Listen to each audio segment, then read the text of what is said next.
Today's topic dives deep into a critical question. Why is our nation in debt while businesses seem to keep growing? It's a paradox many of us struggle to understand.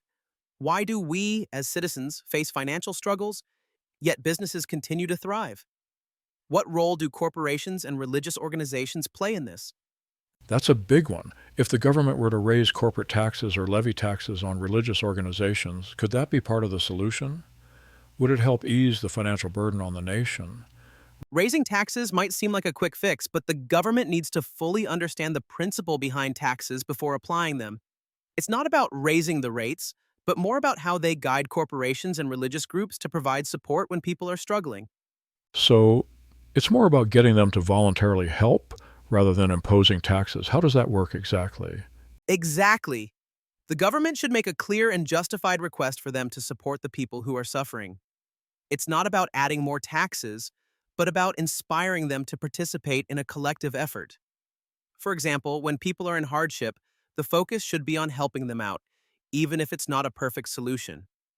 That makes sense. It's about creating a strong cause, a reason that resonates with people so they feel compelled to contribute. But then, how does this tie into businesses, particularly those that have amassed significant wealth? This is where it gets interesting.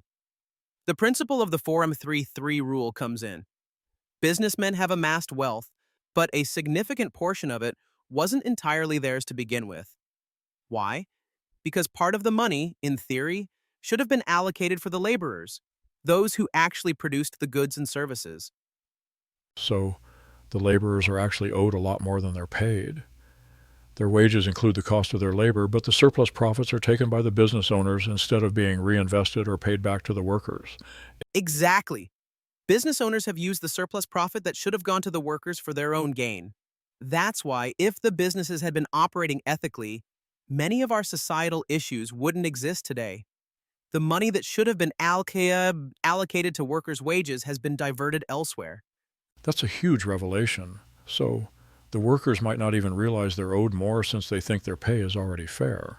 But if the businesses had done their part, there wouldn't be such a financial gap. Precisely. And here's the catch. This principle is rooted in responsibility, not just wealth accumulation. If we shift our mindset, we'll see how things could be managed more equitably. For example, let's say a family's son gives his salary to his parents each month. Instead of spending it on luxuries, the parents save it for a meaningful investment or project. When the son comes up with a worthwhile project, that saved money can be used to fund it. So it's about investing in the future, not just accumulating wealth for the sake of it. It's a collective responsibility, right? Exactly. Just like a family, a nation operates the same way.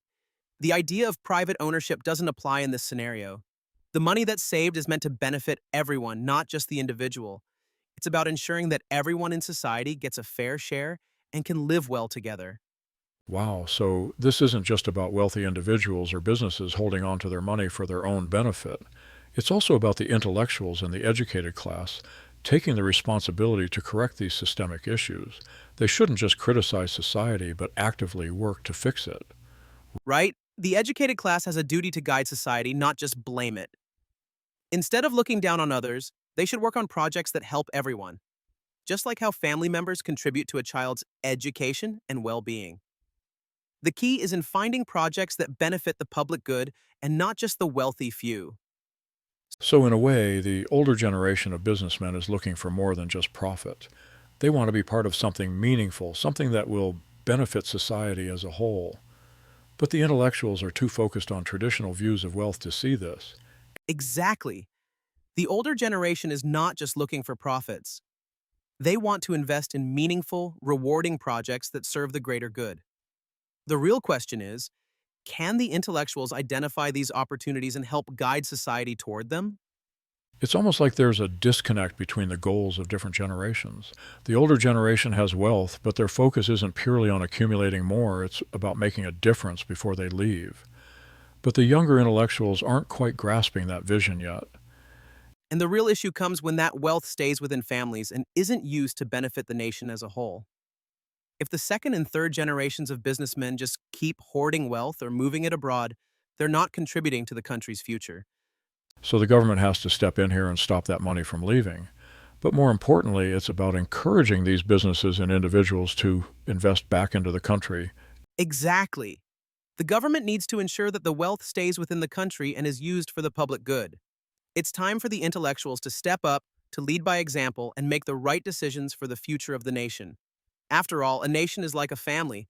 It needs to support everyone, not just the wealthy few. Well, this is definitely food for thought. The future of our nation may lie in how we choose to manage our resources, both human and financial. Let's hope those in charge take note and start using the wealth in a way that benefits everyone.